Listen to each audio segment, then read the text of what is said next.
Hello everyone, welcome back to my channel. So ఈ రోజు మన టాపిక్ వచ్చేసి 6th క్లాస్ సోషల్లో థర్డ్ లెసన్ అండి, పటములు. అండ్ ఈ లెసన్కి సంబంధించిన కొన్ని ఇంపార్టెంట్ క్వశ్చన్స్ అయితే మీరు ఈ వీడియోలో అయితే చూస్తారు. అండ్ ఎస్జిటి వాళ్ళు కానీ అసిస్టెంట్ వాళ్ళు కానీ ఇద్దరికి కూడా చాలా యూస్ఫుల్ అయ్యే క్లాస్ ఇది అని. సో మీరు స్కిప్ చేయకండి. అండ్ మీకు నచ్చినట్లుగా అయితే ఫస్ట్ ఆఫ్ ఆల్ మన ఛానల్ని లైక్ చేయండి. లైక్ చేసి పక్కన హైప్ అనేది ఉంటుంది, షూర్గా మీరు హైప్ అనేది చేసేయండి. ఎందుకంటే మనం చేసే క్లాస్ అనేది మరికొంతమందికి రీచ్ అవుతుంది మీరు లైక్ చేయడం వల్ల. So like, hype, next share చేయండి, సబ్స్క్రైబ్ చేయండి. సో ల్యాక్ చేయను, ఎందుకంటే ఎప్పటి నుండి మళ్ళీ మనకి ఎవ్రీ మినిట్ ఇంపార్టెంటే కదా. సో ఆల్రెడీ నేను ముందుగానే క్వశ్చన్స్ అనేవి చేశాను. అండ్ మెటీరియల్ కాబట్టి ఆన్సర్స్ కూడా ముందే వాళ్ళు మెన్షన్ చేస్తారు. నెక్స్ట్ ఈ బుక్ వచ్చేసి రాఘవేంద్ర ఐకాన్ అండి. ఐకాన్ అనేది చాలా డేస్ బ్యాక్ తీసుకున్నాను ఈ బుక్ అయితే. సో ఫస్ట్ క్వశ్చన్ చూడండి, ఇక్కడ తూర్పు, పడమర, ఉత్తరం, దక్షిణం దిక్కులను ఏమంటారు? సో మన యాజ్ యూజువల్గా ఏమంటారు, ఇవే కదా మనకు ప్రధాన దిక్కులు. ఈస్ట్, వెస్ట్, నార్త్, సౌత్ ఇవన్నీ కూడా మనకు మెయిన్గా ఉండే దిక్కులు. సెకండ్ క్వశ్చన్, రెండు ప్రదేశాల మధ్య ఉండే దూరాన్ని తెలుసుకోవడానికి పటంలోని ఏ అంశం ఉపయోగపడుతుంది? రెండు ప్రదేశాల మధ్య ఉండే దూరాన్ని తెలుసుకోవడానికి పటంలోని ఏ అంశం ఉపయోగపడుతుంది? సో మనకు టూ ప్లేసెస్ మధ్య ఒక డిస్టెన్స్ని తెలుసుకోవడానికి స్కేల్ అవసరం అయితే ఉపయోగం ఉంటుంది, స్కేలు ఉపయోగపడుతుంది. నెక్స్ట్ వన్, పంటల విస్తరణని తెలియజేసే పటము. పంటల విస్తరణని తెలియజేసే పటము. సో పంటల గురించి మనకు విషయ నిర్దేశిత పటము సూచిస్తుంది అండ్ తెలియజేస్తుంది. విషయ థిమాటిక్ మ్యాప్స్ ఉంటాయి కదా అండి, సో దాన్ని మనము విషయ నిర్దేశిత పటము అంటారు, థిమాటిక్ మ్యాప్. నెక్స్ట్ వన్, నగరాలు, రాష్ట్రాలు మరియు దేశాలను చూపే పటము. సో మనకు కన్ఫ్యూజన్ అయ్యే బిట్స్ ఇవే అండి మనకి, నగరాలు అండ్ రాష్ట్రాలు మరియు దేశాలు. సో ఆటోమేటిక్గా మనం గుర్తుంచుకుంటే ఇక్కడ దేశాలు కూడా చూపే పటాలని రాజకీయ పటం అంటారు, రాజకీయ పటము. పంటల విస్తరణను తెలియజేసేదేమో విషయ నిర్దేశిత పటము. మరి మనకు నగరాలు, రాష్ట్రాలు, దేశాలను చూపే పటాలు వచ్చేసి రాజకీయ పటము, రాజకీయ పటము. ఫిఫ్త్ క్వశ్చన్, పటాల తయారీకి సంబంధించిన శాస్త్రం ఏది? సో పటాల తయారీకి సంబంధించిన శాస్త్రం వచ్చేసి కార్టోగ్రఫీ ఏంటి, కార్టోగ్రఫీ.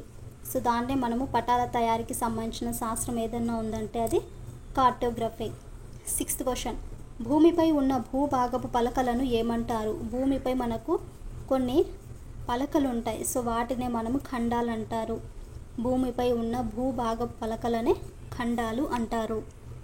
సెవెంత్ క్వశ్చన్, అమెరికా మరియు యూరప్ ఖండాల మధ్య ఆవరించి ఉన్న మనకు సముద్రము. అమెరికా అండ్ యూరప్ ఖండాల మధ్య ఆవరించి ఉన్న సముద్రము అట్లాంటిక్ మహాసముద్రము. ఆన్సర్ అట్లాంటిక్ మహాసముద్రము. నెక్స్ట్ వన్, ఈ క్రింది దేశాలలో ఏది భారతదేశంతో భూ సరిహద్దును పంచుకోదు? సో పంచుకునేది కాదండి, ఇక్కడ పంచుకోదు. మనకు ఏది భారతదేశంతో బార్డర్ అనేది పంచుకోదు. సో అదేంటంటే వియత్నాం. నేపాల్, బంగ్లాదేశ్, భూటాన్ ఈ మూడు కూడా మన భారతదేశ సరిహద్దుని పంచుకుంటాయి కదా. సో పంచుకునేది ఏదైనా ఉందంటే మనకు వియత్నాం. నెక్స్ట్ వన్, ప్రపంచంలో పెద్ద ఖండం ఏది? సో ప్రపంచంలో పెద్ద ఖండం ఏది అంటే ఆసియా. ప్రపంచంలోని పెద్ద ఖండము ఆసియా. నెక్స్ట్ వన్, వ్యక్తిగత ఆస్తిని చూపించే పటము. వ్యక్తిగత ఆస్తిని చూపించే పటము. సో మనకి ఏదండి ఆన్సర్ ఇక్కడ భూ సరిహద్దు పటము. వ్యక్తిగత ఆస్తిని చూపించే పటము భూ సరిహద్దు పటము. నెక్స్ట్ వన్, భారతదేశం ఏ ఖండంలోని భాగము? భారతదేశం ఏ ఖండంలోని భాగము? సో భారతదేశం అనేది ఏ ఖండంలోని భాగం అండి? ఆసియా ఖండంలోని ఒక భాగము. నెక్స్ట్ వన్, భౌగోళిక స్వరూపాలను ఏ పటాల ద్వారా తెలుసుకోవచ్చు? భౌగోళిక, భౌతిక ఈ రెండు కూడా మనకు గుడ్డి గుర్తుగా పెట్టుకోండి. భౌగోళిక స్వరూపాలను ఏ పటాల ద్వారా తెలుసుకోవచ్చు? భౌతిక పటాలు, ఫిజికల్ మ్యాప్స్. నెక్స్ట్ వన్, సూర్యునికి ఎదురుగా నిలబడి ఉంటే వెనుక భాగాన ఉన్నవి అన్నీ ఈ దిక్కున ఉంటాయి. సూర్యునికి మనం ఆపోజిట్లో నిలబడితే వెనుక భాగాన ఉన్న అన్నీ ఈ దిక్కున ఉంటాయి. ఏ దిక్కున అంటే పడమర. ఇప్పుడు మనం ఫర్ ఎగ్జాంపుల్ సూర్యుడి వైపు నిలిచి ఉంటాము, మన బ్యాక్ సైడ్ వచ్చేసి ఏ దిశను చూపిస్తుందంటే పడమర దిశను చూపిస్తుంది. నెక్స్ట్, పటాలు తయారు చేసేటప్పుడు ఉత్తర దిక్కును పటంలో ఎక్కడ ఉండే విధంగా తయారు చేస్తారు? సో పటాలు తయారు చేసేటప్పుడు ఉత్తర దిక్కును పటంలో ఎక్కడ ఉండే విధంగా తయారు చేస్తారంటే పై భాగంలోనే కదా మనకు ఉత్తరం అనేది ఉంటుంది. సో ఉత్తర భాగము. క్లాస్ అనేది లైక్ చేయండి. నెక్స్ట్ వన్, సాధారణంగా పటం యొక్క క్రింది భాగంలో దేనిని సూచిస్తారు? సో సాధారణంగా పటం యొక్క క్రింది భాగంలో దేనిని సూచిస్తారు? సో ఆన్సర్ మనకు స్కేలు. నెక్స్ట్, పటంలో వివిధ అంశాలను వేటి సహాయంతో సూచిస్తారు? పటంలో వివిధ అంశాలు ఉంటాయి కదా, సో వాటిని దేని సహాయంతో సూచిస్తారంటే చిహ్నాలు. సో మనకు సింబల్స్ అనేవి యాడ్ చేస్తుంటారు కదా. సమ్ టైమ్స్ మనము మ్యాప్స్లో చూసుకున్నట్టుగా అయితే అక్కడ ఏదైనా ఒక దర్గా కానీ, మసీద్ కానీ, లేకుంటే ఏదైనా ఒక చర్చ్ కానీ, లేకుంటే హాస్పిటల్ కానీ, సో పోలీస్ స్టేషన్ కానీ, ఇలాంటివన్నీ సింబల్స్ అన్నీ ఉంటాయి కదా. సో పటంలో వివిధ అంశాలను వేటి సహాయంతో సూచిస్తారండి? ఇక్కడ చిహ్నాలతో. నెక్స్ట్ వన్, చిత్తుపటం యొక్క ఉపయోగము. సో వివిధ ప్రదేశాల ఉనికి తెలుసుకోవడమే చిత్తుపటం యొక్క ఉపయోగము. వివిధ ప్రదేశాల ఉనికి తెలుసుకోవడము. నెక్స్ట్ వన్, ఒక ప్రదేశం నుండి మరొక ప్రదేశానికి వాస్తవ దూరాన్ని ఎలా తెలుసుకుంటాము? సో ఒక ప్రదేశం నుండి వేరొక ప్రదేశానికి వాస్తవ దూరాన్ని పటంలో ఇచ్చిన స్కేల్ ద్వారా తెలుసుకుంటాము. పటంలో ఇచ్చిన స్కేల్ ద్వారా ఒక ప్రదేశం నుండి వేరొక ప్రదేశానికి యొక్క వాస్తవ దూరాన్ని మనము తెలుసుకుంటాము. నెక్స్ట్ 19th క్వశ్చన్ చూడండి.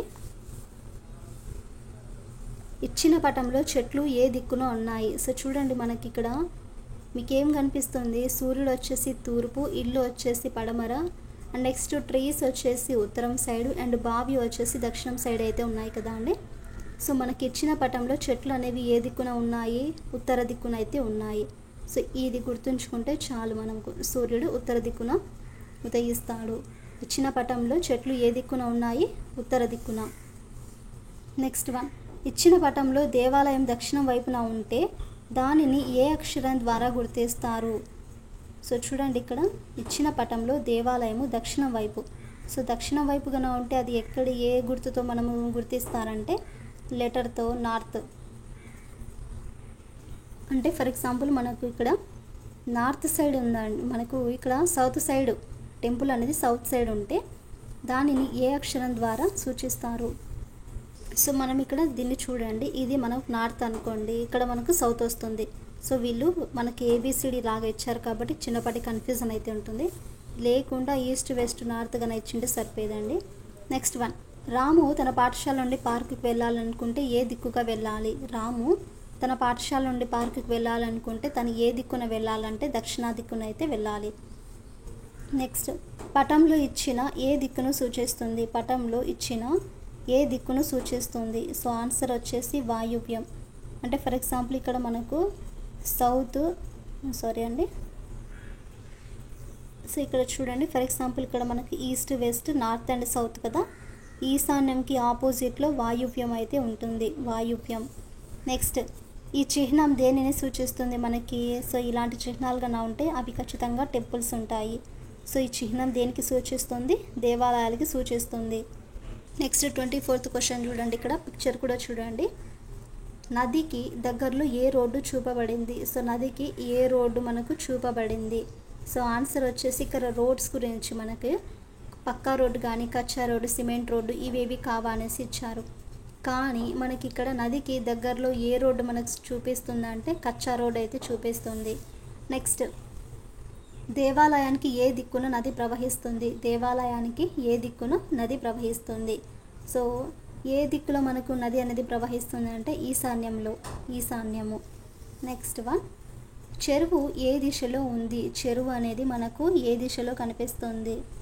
సో చెరువు ఎక్కడ ఉందండి? ఇక్కడ ఇదిగోండి, ఇది మనకు చెరువు. సో అది ఏ దిక్కున మనకు ఉందంటే తూర్పు దిక్కున అయితే ఉంది. సో చెరువు అనేది తూర్పు దిక్కులో ఉంది. రైల్వే స్టేషన్ ఏ దిక్కున పోలీస్ స్టేషన్ ఉంది? సో రైల్వే స్టేషన్ ఏ దిక్కున మనకు పోలీస్ స్టేషన్ అయితే ఉంది. సో దీనికి సంబంధించిన ఆన్సర్ వచ్చేసి తూర్పు. సో ఇది కూడా మనకు ఈస్ట్ సైడ్ అయితే ఉంటుంది. ఇదేమో ఫర్ ఎగ్జాంపుల్ మనకి ఇది రైల్వే స్టేషన్ కదా. సో రైల్వే స్టేషన్కి పోలీస్ స్టేషన్ ఇక్కడ మనకి ఏ దిశలో ఉంది?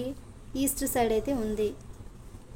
నెక్స్ట్ వన్, పటాల సంకలనాన్ని ఏమంటారు? సో పటాల యొక్క సంకలనాన్ని అట్లాస్ అంటారు. పటాల సంకలనాన్ని అట్లాస్ అంటారు. 29th క్వశ్చన్, పటాలలోని గోధుమ రంగు దేనిని సూచిస్తుంది? పటాలలోని గోధుమ రంగు దేనిని చూపిస్తుంది? పర్వతాలను అయితే సూచిస్తుంది. 13th. నెక్స్ట్ ఇక్కడ మ్యాచ్ ద ఫాలోయింగ్స్ చూడండి. దీనికి సంబంధించిన ఆన్సర్ వచ్చేసి 1. సో మనకు ఎక్కువ తీవ్రత, నెక్స్ట్ ఒక మాదిరి తీవ్రత, అలాగే తక్కువ తీవ్రత, అలాగే మనకు ఎక్కువ తీవ్రత. సో ఇలా చూడండి. నెక్స్ట్ 31 కూడా అంతే. ఆకుపచ్చ వచ్చేసి మనకు మైదానాలు చూపిస్తుంది. అండ్ ఇక్కడ వచ్చేసి మనకు ఫస్ట్ బి అండి ఆన్సరు. ఆకుపచ్చ మైదానాలు, పసుపు పీఠభూమి, నీలము జలభాగాలు. Question number 32. దక్షిణ అమెరికాకు ఉత్తరంగా ఉన్న ఖండం ఏది? దక్షిణ అమెరికాకు ఉత్తరంగా ఉన్న ఖండము ఉత్తర అమెరికా. సో ఉత్తర అమెరికా. సరైన ప్రతిపాదనను గుర్తించండి. ఇక్కడ స్టేట్మెంట్స్ చూడండి. ఫస్ట్ ఏ మనకు కరెక్ట్. భూమి యొక్క ఆకృతిని ఒకే మొత్తంగా అధ్యయనం చేయడానికి గ్లోబ్ అనేది ఉపయోగపడుతుంది. భూమిని మనము పరిమాణంలో తీసుకోలేము, అది పాసిబుల్ కాదు కదా. సో గ్లోబ్ని చూపిస్తాం. గ్లోబ్లో ఖండాలు కానీ, అలాగే మహాసముద్రాలు కానీ, సముద్రాలు కానీ, సో ఇలా అవన్నీ కూడా మనము గ్లోబ్లో చూపించవచ్చు. భూమి యొక్క ఆకృతిని ఒకే మొత్తంగా అధ్యయనం చేయడానికి గ్లోబ్ అనేది ఉపయోగపడుతుంది. సో ఇదండి ఈరోజు మన క్లాస్ అయితే. నెక్స్ట్ క్లాస్ వచ్చేసి ఆంధ్రప్రదేశ్ భూస్వరూపాలు, ఈ టాపిక్ రిలేటెడ్గా కొన్ని క్వశ్చన్స్ అయితే నేర్చుకుందాం. సో ఐ హోప్ మీకు ఈ వీడియోలో ప్రతి క్వశ్చన్ కూడా మీకు యూస్ అయితే మాత్రం కింద ఖచ్చితంగా కామెంట్ అయితే చేయండి. అలాగే మీకు నచ్చినట్లుగా అయితే మన ఛానల్ని లైక్ చేయండి, షేర్ చేయండి, అలాగే సబ్స్క్రైబ్ చేయడం మాత్రం మర్చిపోకండి.